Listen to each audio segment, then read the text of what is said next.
What's up guys, Elfis here, and today we're going to be doing some HoN versus. This time we're doing Zephyr versus Witch Slayer. And we're going to put them 1v1 against each other solo mid, and I'm going to tell you who's going to win, why they're going to win, and what the loser should be doing, alright? So let's jump into this. Okay, so first things first, who's going to win? Well, it's slightly arguable, but not really. The winner is going to be Zephyr, and the winner is going to be Zephyr once he hits just about level 4. Before then, he'll be on the fence a little bit, and it's going to be slightly in Witch Slayer's favor, but as soon as Zephyr hits level 4, that's when the hero starts really taking off, okay? Now, before I talk about why he's going to win, I just want to briefly mention that I play Zephyr, as some of you who watch me may know, and the reason I love Zephyr so much is because his early magic damage output is off the charts. It's through the roofs high, and that comes from his Cyclones and his ultimate, and a little bit from his Gust as well, but mostly from his Cyclones, I think, and his ultimate too, I guess. So that's one of the many reasons I love this hero, alright? Now, why is he going to win? Well, he's going to win for a couple of reasons, okay? First of all, because Witch Slayer doesn't have crazy good harass. His harass is okay, it's not bad, but it's not crazy powerful. And Zephyr has crazy good sustain because of his Cyclones. They heal him, so as long as he's getting last hits, they're going to continue to restore health over and over and over and over and over and over and over again. And you should be getting last hits because you have a better animation, a better attack damage than Witch Slayer. If you look, that's just base attack damage, not to mention Zephyr should have a hatchet on top of that. I'm just flipping through them back and forth. You can look down here to see that Zephyr does indeed have a higher attack damage. And on top of that, Witch Slayer doesn't really have very much damage in general until he hits 6. Not just harass, but damage period.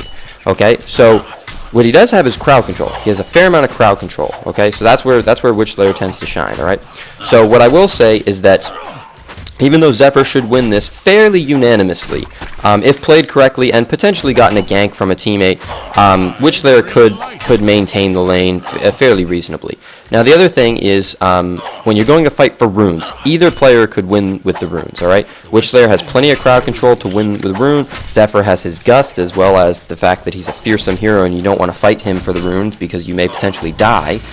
So he has just as much abilities to take the rune as Witch Slayer does. However, I will say that Witch Slayer should probably get the runes due to the fact that he has quite a high amount of crowd control. What I will say is that if Zephyr gets too big too quick, which can most certainly happen against a Witch Slayer, then Zephyr will have the ability to just straight out kill him when it comes to the runes, and he won't need to be scared of the crowd control or worry or anything like that. And if Witch Slayer goes for the runes, he'll die. He'll just flat out die, which can very much so happen very easily if you're not being careful against a Zephyr. Zephyr does an enormous amount of magic damage early on, enormous, like off the charts crazy.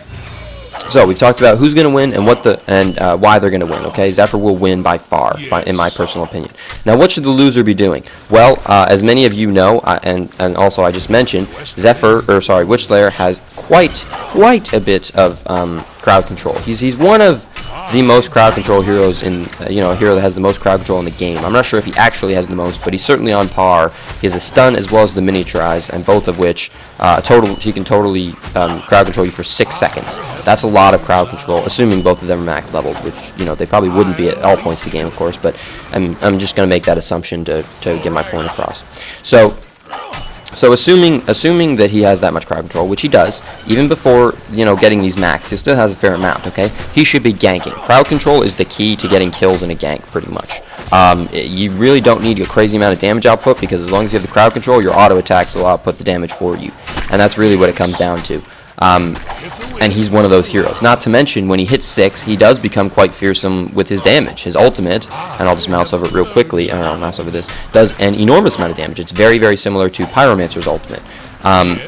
It does have quite a lengthy cooldown and quite a lengthy mana cost, but that's okay. I mean, it has lengthy cooldown at early levels, just like Pyro's does. The later it gets to a normal, reasonably cooldown. So, just like it's pretty much almost identical to Pyromancer's cooldown, or Pyromancer's ultimate, just so you're aware.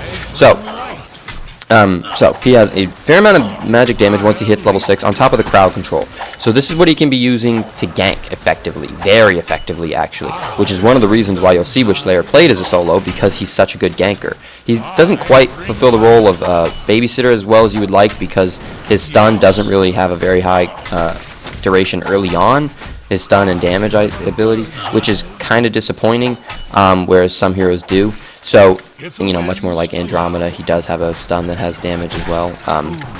So that's the reason I think he's not so much picked up as a babysitter. He doesn't really fulfill the role of babysitter too well, but he does fulfill the role of ganker quite good, which is why I think he can most certainly gank effectively. So, as you'll see, in many games, the Witch Slayer who goes solo, he'll spend the vast majority of the time ganking, while as if they're against the Zephyr will spend the vast majority of the time farming, because Zephyr will dominate this lane, and on top of dominating this lane, he'll be able to push the tower fairly quickly. He'll be able to farm very, very effectively. Zephyr is one of the best farmers in the game, in my personal opinion. He just dominates the lane. When the lane gets pushed up, he'll dominate the jungle, assuming there's no jungler who needs it for himself, things like that. So the loser should be ganking. The winner, Zephyr, should be farming. You can fight for runes, but be very careful if you're Witch Slayer. Be very careful that Zephyr doesn't get a little bit too big, because if he gets too big, he can kill you quite easily when you go to fight him for the rune. So that's going to be who's going to win, why they're going to win, and what the losers should be doing. Hope you guys enjoyed it. Hope you learned something. If you have any questions or comments, feel free to post below, inbox me, whatever you feel is your personal choice of communication. Feel free.